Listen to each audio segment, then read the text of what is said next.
Sushant case की जांच जैसे जैसे आगे बढ़ रही है, सियासत भी खूब करवट ले रही है। महज एक हफ्ते पहले तक सीबीआई जांच का विरोध कर रही एनसीपी के सुर बदल गए। सुशांत केस में शरद पवार के एक बयान ने शिवसेना की टेंशन बढ़ा दी है। इसे कहते हैं जोर का झटका धीरे से। झटका लगा है उद्धव ठाकरे को और दिया है महाराष्ट्र की सियासत के पितामह शरद पवार ने। पवार का ट्वीट पढ़िए और सियासी खेल समझिए। सुप्रीम कोर्ट ने सुशांत सिंह राजपूत जांच प्रक्रिया सीबीआई को हस्तांतरित करने का आदेश दिया है।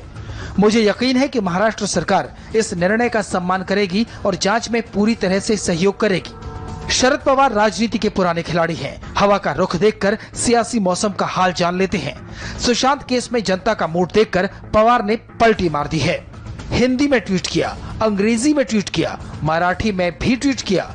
इस ट्वीट के बाद राजनीतिक पंडित गुणा भाग करने में लग गए हैं। क्यों, इसकी वजह समझिए। शरद पवार के पोते पार्थ पवार ने सुशांत केस की सीबीआई जांच की मांग की थी। पार्थ ने महाराष्ट्र के गृह मंत्री अनिल देशमुख को इस बारे में चिट्ठी भी लिखी थी। अजीत पवार के बेटे पार्थ के इस मिजाज पर सियासी बवाल मचा तो शरद पवार ने अपने घर बुलाया और एक बयान जारी किया। मेरे पोते की बात को ज्यादा महत्व मत दो, वो अपरिपक्व है। दादा ने दुनिया के सामने आकर जो कहा उसका असर शायद पोते पर नहीं हुआ, क्योंकि सुप्रीम कोर्ट से सीबीआई जांच को हरी झंडी मिलते ही पार्थ ने ट्वीट कर लिखा, सत्यमेव जयते। अब खेल समझिए। पोते के साथ साथ दादा के सुर भी बदल गए हैं। सीबीआई जांच वाली अपने पोते की मांग को इमेच्योर कहने वाले शरद पवार अपनी ही पार्टी के गठबंधन में चल रही महाराष्ट्र सरकार को सीबीआई जांच में सहयोग करने की सलाह दे रहे हैं। जिस उद्धव ठाकरे ने महाराष्ट्र में शिवसेना एनसीपी कांग्रेस गठबंधन का नेता चुने जाने पर शरद पवार का पैर छूकर आशीर्वाद दिया था, उस उद्धव को पवार ने सुशांत केस में नसीहत देना शुरू कर दिया है।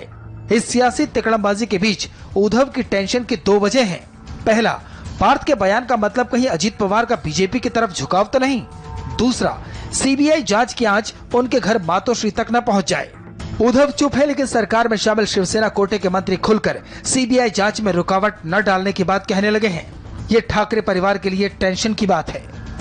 जो भी सर्वोच्च न्यायालय सबसे ऊंचा होता है, सर्वोच्च होता है, उनको उनके आदेश का पालन यहाँ हो रहा है। मुख्यमंत्री महोदय जी और राज्य सरकार ये सब जैसे जो भी सहयोग करने की आवश्यकता है, गृह मंत्री जी ने भी कहा है अपने स्टेटमेंट में। सुशांत सिंह जो है वो आत्महत्या की क्या की, मगर वो नहीं रहे दुनिया में, वो बड़ी दुख की बात है। इसलिए बड़ा दुख है। अब क्या करेंगे कि उसी को लेकर बैठेंगे। अब ठीक है, अच्छा हो गया कि चलो ठीक है, सुप्रीम कोर्ट ने सीबीआई को दे दो, ठीक है, करने तो उनको काम। बदले बदले से पवार नजर आते हैं और ये शिवसेना को भी दिखने लगा है। शिवसेना के सबसे बड़े जुबानी सेनापति संजय राउत का ट्वीट बहुत कुछ कहता है। राउत ने ट्विटर पर लिखा, उनसे कहना कि किस्मत पर इतना नाज न करें। हमने बारिशों में भी जलते मकान देखे हैं। कौन किस्मत पर नाज कर रहा है और शिवसेना किसके मकान जलते हुए देखना चाहती है, ये तो साफ नहीं। लेकिन ये साफ साफ दिख रहा है कि शिवसेना और एनसीपी के बीच कुछ तो गड़बड़ है।